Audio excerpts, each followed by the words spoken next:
Nous sommes en 1796. Cela fait déjà 7 ans que la Révolution française défie les monarchies et que l'Europe est en feu. Mais la jeune République peine à survivre.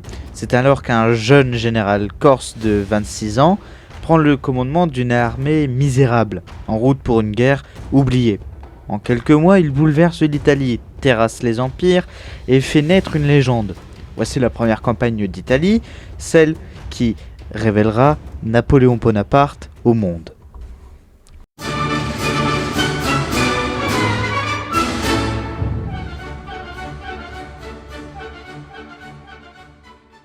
En mars 1796 donc, le Directoire, acculé par la guerre sur plusieurs fronts, nomme Napoléon Bonaparte à la tête de l'armée d'Italie. L'homme est jeune, inconnu du grand public, mais recommandé par Barras. L'armée qu'il reçoit est en loques, mal équipée, mal payée et démoralisée. Mais Bonaparte voit là l'opportunité. Il leur promet la gloire, la richesse et la victoire. Je cite, « Soldats, vous êtes nus et mal nourris. Je vous conduirai dans les plus fertiles plaines du monde. » Nous sommes le 12 avril 1796. Les sommets des Alpes ligures sont encore couverts de neige. Après un hiver de privation, les soldats de l'armée d'Italie, commandés par le général Bonaparte, sont épuisés. Mais leur général voit une faille dans le dispositif ennemi. En effet, face à lui, deux armées. À l'ouest, le général Colli et les Piémontais. Et à l'est, le général Beaulieu et les Autrichiens. Leur erreur, être trop éloignés pour se soutenir mutuellement. Bonaparte choisit donc d'employer la manœuvre dite de position centrale. C'est une stratégie qui consiste à se placer au cœur des deux forces ennemies, à distance presque égale de chacune pour les empêcher de faire leur jonction. Une partie des troupes fixe l'ennemi d'un côté pendant que le gros de l'armée frappe l'autre de plein fouet. Une fois le premier vaincu, on se retourne contre le second. À Montenotte, le 12 avril, il attaque la division piémontaise postée sur des crêtes escarpées. Sous la pluie et la brume, les généraux Masséna et la Harpe mènent l'assaut à la baïonnette. Surpris par la rapidité et la violence de l'attaque, les Piémontais reculent en désordre. La ligne ennemie est brisée et le lien entre Colli et Beaulieu est coupé. En moins de 2 semaines, la campagne est gagnée. Le 28 avril, l'armistice de Cherasco livre à la France le Piémont, ouvre la route de la plaine du Pô et place Milan à portée de main. Montenotte n'est pas seulement une victoire, c'est la démonstration éclatante qu'un général de 26 ans peut, par la vitesse et la précision de ses manœuvres, transformer l'infériorité numérique en triomphe stratégique. Vous le savez peut-être comme moi, mais Napoléon utilisera surtout cette stratégie lors de la campagne de France lorsqu'il devra en défendre. Mais ça, c'est dans un prochain épisode. Nous sommes le 10 mai 1796. L'armée française atteint Lodi. Devant elle, un obstacle majeur, la rivière de l'Adda. Et sur l'autre rive, 15 canons autrichiens postés pour faucher toute tentative de traversée. C'est Bottendorf a barricadé le pont. Et Bonaparte sait que s'il hésite, l'ennemi s'échappera. Alors il décide là possible, forcer le passage.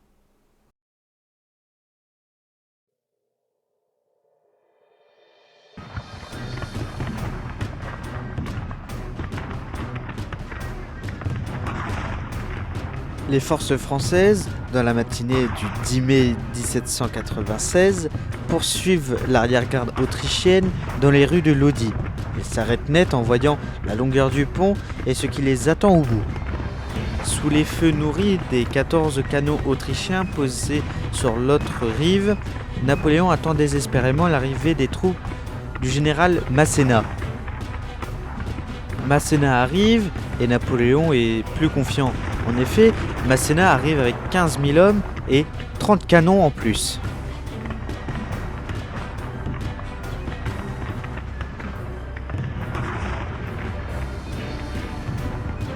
La cavalerie du général Beaumont part à l'attaque sous les ordres du général Bonaparte. Son plan est de traverser la rivière de l'Adda et d'attaquer le flanc gauche des défenses autrichiennes pour pouvoir créer une diversion sur le pont. Bonaparte dit à ses hommes « Soldats, ce pont est le chemin de la victoire. Derrière, Milan. Devant, la peur. Ce soir, vous marcherez sur l'histoire. » Le général Bonaparte fait installer son artillerie et commence à pilonner les défenses autrichiennes. On dit qu'il saisit un drapeau et s'élance avant d'être retenu par ses officiers. C'est ainsi que sonne la charge sur le pont de Lodi, les Français avancent et les Autrichiens reculent.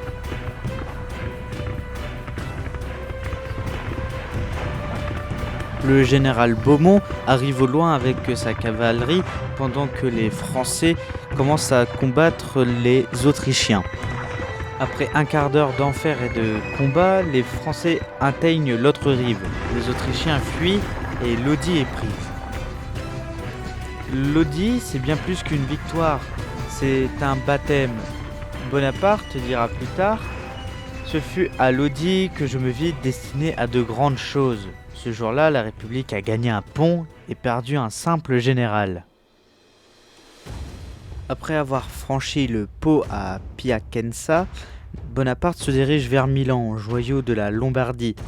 Il traverse des campagnes fertiles, évite les marécages et manœuvre avec une rapidité fulgurante. Les Autrichiens reculent, Milan tombe, sans grande résistance le 15 mai. La population accueille les Français en libérateurs. Bonaparte, dans ses bulletins, parle déjà en chef d'État. Il s'adresse à l'Italie comme à une nation en devenir. Toutefois, l'Autriche n'a pas dit son dernier mot. Trois fois, elle envoie des armées de renfort. 3 fois, Bonaparte les affronte. À Castiglione, Bassano, Arcole, Rivoli, il improvise, feinte, divise et frappe. Le siège de Mantoue devient l'enjeu central. Pendant près de 8 mois, les Français encerclent la ville. Finalement, en février 1797, elle capitule et l'armée impériale d'Autriche est totalement brisée. Mais le général Bonaparte n'est pas qu'un homme de guerre, c'est aussi un homme d'État. Il réorganise l'Italie à son image, il crée des républiques sœurs comme celle de Cisalpine et Ligurienne, et les dote de constitution inspirées de celle de 1795 adoptée en France après la Terreur. Et là vous me demandez, c'est quoi ? Alors cette constitution, dite de l'an 3, instaure un régime modéré, un pouvoir exécutif partagé entre 5 directeurs, un parlement divisé en 2 assemblées, et un suffrage censitaire réservé aux citoyens les plus riches. Le but ? Éviter les excès révolutionnaires tout en affirmant les principes de 1789, égalité, propriété et ordre. Alors en Italie donc, Bonaparte agit en véritable souverain. Il nomme les administrations, prélève les impôts, impose des drapeaux, des hymnes et une organisation calquée sur celle du directoire. Il exporte la révolution donc avec méthode, ambition et autorité. Il est déjà plus qu'un général et il se rêve en fondateur d'un nouvel ordre.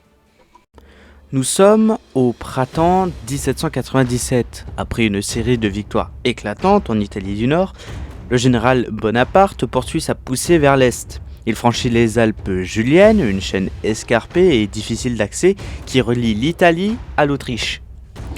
Ce franchissement, certes audacieux, surprend les Autrichiens. Bonaparte entre alors en Styrie. C'est une région montagneuse de l'Empire des Habsbourg. En quelques semaines, les avant-gardes françaises s'approchent dangereusement de Vienne, la capitale impériale. La panique gagne la cour autrichienne.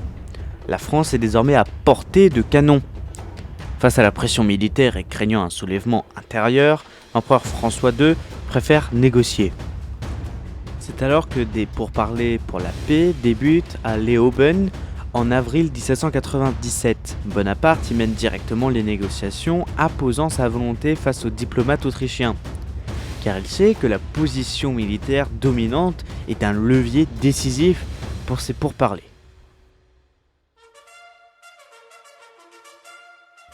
Signé dans une petite commune proche d'Udine, le traité de Campio-Formio consacre la victoire française. La France annexe la Belgique, anciennement autrichienne, la rive gauche du Rhin, une partie stratégique à l'ouest du fleuve, la Lombardie, déjà conquise pendant la campagne d'Italie. L'Autriche, en contrepartie, reçoit la Vénétie, ainsi que l'Istrie et la Dalmatie, territoire de l'ancienne République de Venise récemment dissoute par Bonaparte. Ce traité marque donc la fin de la première coalition contre la France révolutionnaire. Bonaparte, encore jeune général de 28 ans, a imposé la paix par la guerre et affirme comme un acteur politique incontournable. Il redessine la carte de l'Europe au profit de la France et de sa propre légende.